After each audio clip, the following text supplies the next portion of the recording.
What about Noah? Noah was given a word that it was going to rain to build an ark. They haven't seen rain. He was persecuted. He was mocked. All those times, but he had a word and he's kept his eye on the word. And God came through for him. Sometimes it may seem a long time that word's coming. But don't give up. Hang on to it. Because the word's coming through. What about Moses? Moses was rejected, despised, cast out. And it took a while, but God came to him and recommissioned him and said, you are the chosen one to go forth and free my people. He came up with all sorts of reasons he didn't want to do it. But you see, he gave him a promise then that they would be going into the promised land. And do you know how long it took to get into the promised land? But he kept his eyes and his visions. He had probably one of the hardest churches. Could you imagine? Over millions of people grumbling, groaning continuously, working out all the issues continuously, but keeping his eye on the promised land, keeping his eye on the promise, going around the mountain, around the desert, but keeping his eye on the vision, interceding for his people. Whatever it is that's deep within your heart, you need to keep a hold of it because your time is coming. Your time is coming. Don't give up. It's coming through. What about the man in the pool? Bethesda. Bethsaida. John chapter 5. Jesus comes through. For 38 years he's been going down, waiting for his healing. Waiting for his healing, but he felt one day I'm going to get it. But you know what? Jesus came into his life.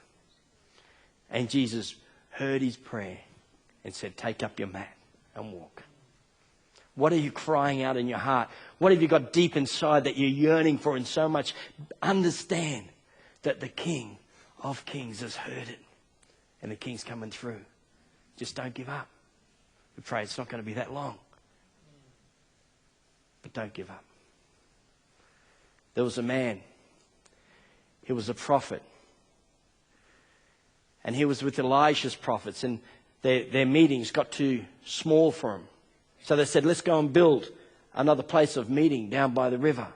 So they went down and they started building. And he borrowed an axe.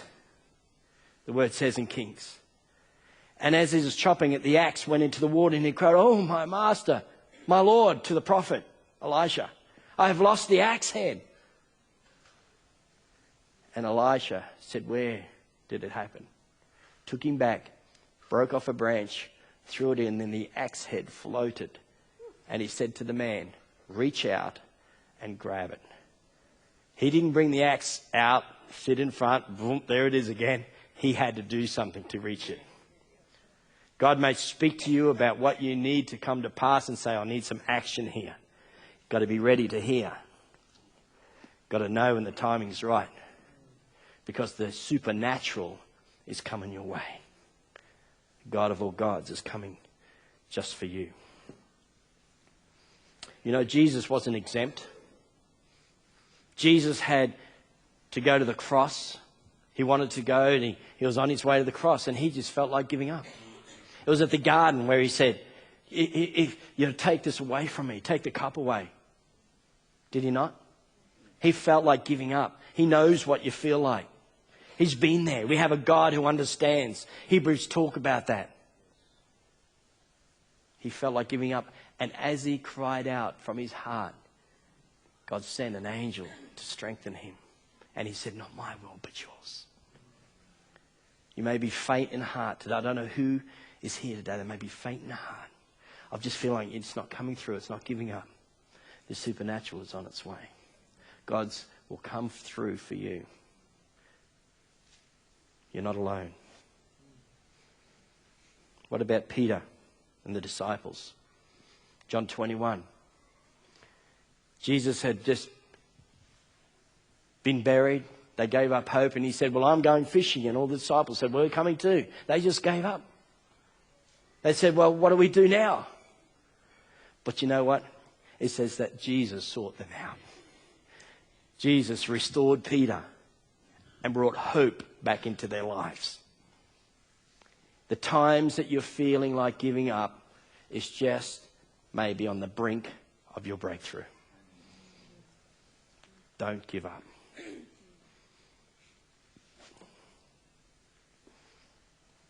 What about Paul? Acts 23:11. Paul went through so much. Paul was beaten. He was shipwrecked. He had a snake, a viper, attack him. Been thrown in prison. But you know, in Acts 23:11, he says, God says to him, you will be my witness in Rome as well as you were in Jerusalem. Read it. He had a word from God that he was going to Rome. And when that shipwreck happened, he said, this don't look like Rome. That viper, it don't look like Rome. What word has God given you that you do not look for the Ishmael, but look for the word that God's given you and say, it's got to come to pass. Don't give up. Don't give up. Go for it. Your breakthrough's on the way. The second point I want to talk to you about is when life throws you a curveball, don't give up. You may have a word, you may have a promise, you may have something deep inside, but you may have life throwing you a curveball that you just cannot handle. Don't give up.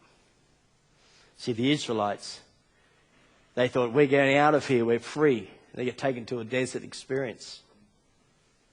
They kept saying, take us back. At least we can eat the onions and all the other stuff. We've had enough here. They wanted to give up.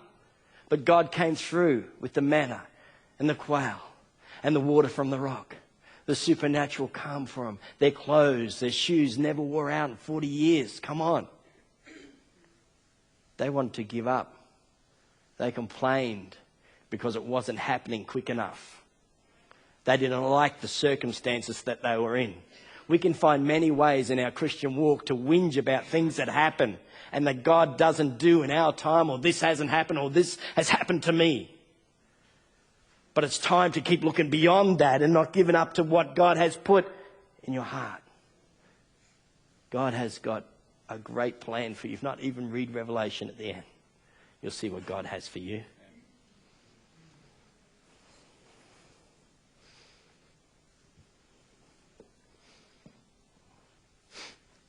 What about the widow at Zarephath? King 17 with Elijah. She said, I'm just going out to make my last meal and then I'm going to die. My child and I are going to die. She's giving up. And what happened?